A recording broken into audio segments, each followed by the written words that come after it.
Chapter 23. If ever there was a nice day for mayhem, this would have been it. And even though it was quite hot, not one cloud dotted the sky. From the high point of the hills entering Sweetwater, visibility reached 50 miles despite the humidity. "This is sort of crazy," Harrison said from the back seat to no one in particular. "We don't even know where we're going." The team had coasted to a stop at a red light directing traffic on Highway 68 and Highway 11. At the moment, three pickup trucks, each bed loaded with bearded men in camo, appeared and cruised through the light heading north. Billy turned to his team in the back of the van. "Why don't we follow them?" he said, grinning. The plan was good, and they followed north on 11 until they found themselves in the parking lot that surrounded the courthouse in Madisonville.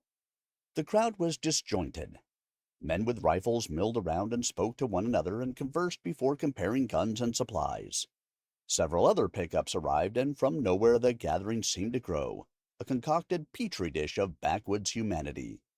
The entirety of the group appeared to be making ready for a camping trip. Tents were strewn around the parking lot and along the streets surrounding the courthouse. Food and supply tents were arranged for 2 blocks. Petra filmed. No one involved with the Bigfoot team wanted to ask questions and instead watched and waited for something to happen. They wouldn't be disappointed. A caravan of Monroe County deputies turned the corner in their cruisers, with the sheriff's car in the lead.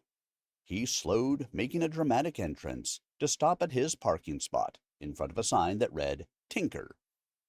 Exiting the vehicle, he unfurled and rose to his majestic height, his short blond hair spiked, his cheekbones high below aviator sunglasses, and his chin thrust forward.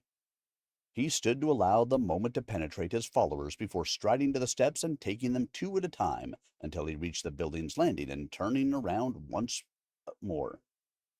"Can I have your attention?" he called. Utter silence. "Friends, Romans, countrymen," Billy whispered to Robo, who shook his head and smirked. "We have a job to do. We will avenge the death of the young woman near the falls. We all know who did it." Tinker paused as the mob muttered to each other. "I don't need to place a wanted poster. The creature will be taken, dead or alive. But most surely he will be taken dead. He's in there, and we'll find him. Take a map, choose a party number, and at dusk we'll begin scouring the hills. We'll begin organizing. Any questions?" Remarkably, there were none. Billy and the team loitered long enough to be forced all the way around the block at the last tent, and even so it was crowded. They got the last map before settling into chairs. The men in their group glanced for only a moment at the directions before leaning back to endure the heat of the day. It took a while before someone recognized them. "You fellers are from the Bigfoot team," remarked a man with a cap with a white duck on the front. He had made his way to Billy and was smiling somewhat, his sallow cheek covered in a thin beard quivering with what might have been a smile. His work-hardened hands played around buttons on his overalls, and a 30-30 was slung over his shoulder. Billy, smelling the man's day-old sweat and alcohol, measured his response. "We are," Billy finally said. "You going looking for Bigfoot with us?" The rest of the team had appeared behind Billy, and several other men moved behind Duck Hat. It looked as though a line of scrimmage had formed between them. "We've been looking for a week," Billy said. "You got that night vision? I seen the show."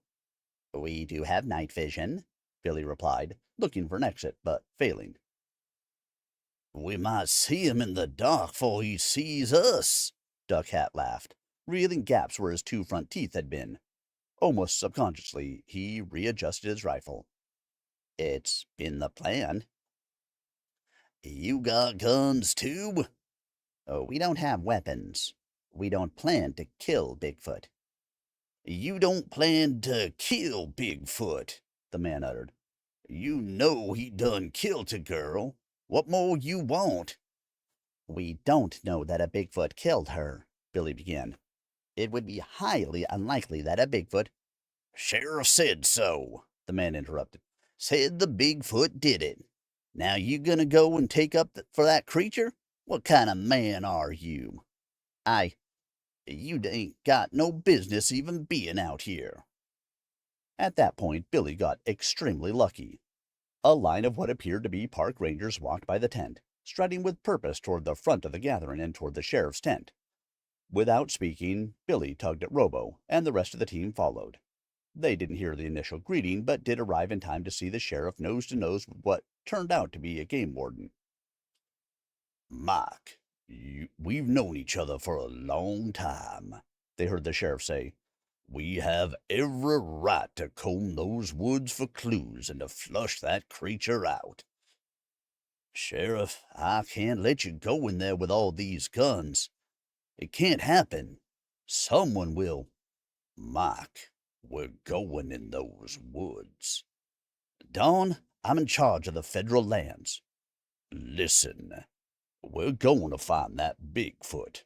Then we're going to shoot the big subbitch and bring him back here." Tinker's eyes had narrowed to slits, and his face was steel. "This is my county, and I aim to keep it safe. It won't be safe with all those guns. We'll have to see about that then, won't we?" The warden blinked and said nothing. It was all the confirmation Tinker needed. "Move out in 1 hour," Tinker ordered. The group began to disperse. "Don, okay, I'm asking you. Please don't do this." "You're outnumbered, Warden. 1-0." Tinker turned and left the men standing as they had arrived. Billy and the team scrambled to get the rest of their gear. It looked like the night would be a long one.